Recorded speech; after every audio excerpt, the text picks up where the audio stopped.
வணக்கம். Welcome to Maya's kitchen. இன்னைக்கு இன்ஸ்டண்ட்டாக ஒரு பொடி ஊத்தாப்பம் எப்படி செய்யலான்னு பார்க்கலாம். வீட்டில் தோசை மாவு இல்லாத நேரத்தில் கொஞ்சம் வித்தியாசமாக சாப்பிட்ணுன்னு நினைக்கிறப்ப இந்த மாதிரி இன்ஸ்டன்ட் பொடி ஊத்தாப்பம் ட்ரை பண்ணி பாருங்கள். ரொம்ப நல்லாயிருக்கும். வாங்க வீடியோக்குள்ளே போகலாம்.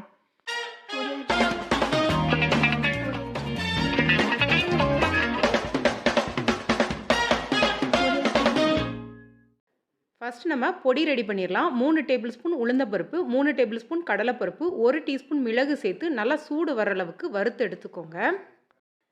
இந்த உளுந்து கடலைப்பருப்பு எல்லாமே பாதி வறுபட்டதுக்கப்புறம் மித்த ஐட்டம்லாம் சேர்த்துக்கலாம். இப்போ இது பாதி வறுபட்டுருச்சு. இதில் பார்த்தீங்கன்னா 5, 6 பூண்டு பல், கொஞ்சம் கருவேப்பிலை, 5 வரமிளகா, 1 காஷ்மீரி மிளகாய் சேர்த்து இதையும் மீடியம் ஃப்ளேமில் வச்சு நல்லா வாசனை வர அளவுக்கு வறுத்து எடுத்துக்கோங்க.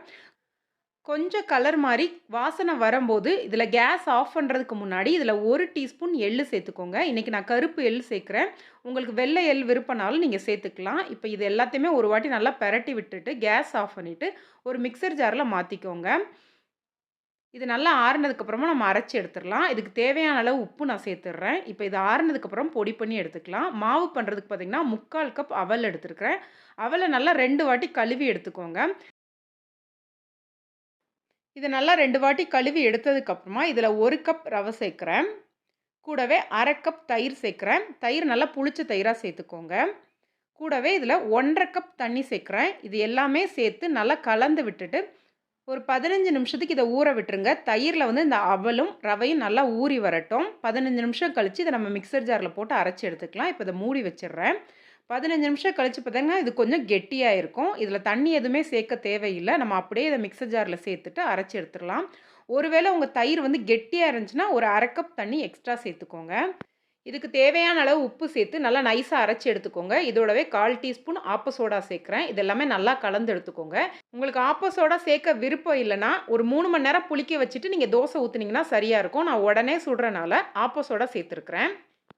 இங்கே பார்த்தீங்கன்னா பொடி நல்லா ஆறுனதுக்கப்புறமா இந்த அளவுக்கு கரகரப்பாக அரைச்சி எடுத்துக்கோங்க. இது கொஞ்சம் கரகரப்பாக பொடி அரைச்சி எடுத்திங்கன்னா டேஸ்ட் ரொம்ப நல்லாயிருக்கும். தோசைக்கல் நல்லா காயும் ஒரு கரண்டி எடுத்து ஊற்றி எடுத்துக்கோங்க. இது ஊத்தாப்பத்தில் பார்த்தீங்கன்னா மேலே சின்ன சின்னதாக கட் பண்ணி வச்சுருக்க வெங்காயம், துருவின கேரட் சேர்த்திங்கன்னா டேஸ்ட் ரொம்ப நல்லாயிருக்கும். கேரட்டு வெங்காயம் சேர்த்ததுக்கப்புறமா நம்ம ரெடி பண்ணி வச்சுருக்க பொடியை சேர்த்துக்கோங்க. பொடி உங்களுக்கு எந்த அளவுக்கு விருப்பமோ அந்த அளவுக்கு தோசையை நல்லா கவர் பண்ணி எடுத்துக்கோங்க. பொடி சேர்த்ததுக்கப்புறமா தோசையை சுற்றி கொஞ்சம் எண்ணெயும் பொடி மேலே கொஞ்சம் எண்ணெயும் ஊற்றி இதை கொஞ்சம் நேரம் லோ ஃப்ளேமில் மூடி வச்சுருங்க. இது கொஞ்சம் வேகட்டும். வெந்ததுக்கப்புறமா இதை திருப்பி விட்டுறலாம். இப்போ ஒரு பக்கம் வெந்ததுக்கப்புறமா இது திருப்பி எடுத்துக்கலாம். இன்னொரு பக்கமும் கொஞ்சம் வேக வச்சதுக்கப்புறமா நீங்கள் எடுத்திங்கன்னா சூப்பரான இன்ஸ்டன்ட் ஊத்தாப்பம் தயாராகிடுச்சு.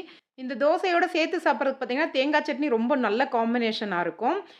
இந்த ஊத்தாப்பம் பார்த்திங்கன்னா சாப்பிட்றதுக்கு ரொம்ப சாஃப்டாக இருக்கும். நீங்கள் மெல்லுசாக தோசை ஊற்றினாலுமே இது சாஃப்டாக தான் இருக்கும். நம்ம ரவை சேர்த்துறதுனால தோசை பார்த்திங்கன்னா சாஃப்டாக தான் வரும். இந்த ரெசிபி உங்களுக்கு பிடிச்சிருந்துச்சுன்னா லைக் பண்ணுங்கள், ஷேர் பண்ணுங்கள், மாயாஸ் கிச்சனுக்கு சப்ஸ்கிரைப் பண்ணுங்கள். கூடவே இருக்க பெல் ஐக்கானை கிளிக் பண்ணுங்கள். ரெகுலராக அப்டேட் கிடைக்கும். நன்றி, வணக்கம்.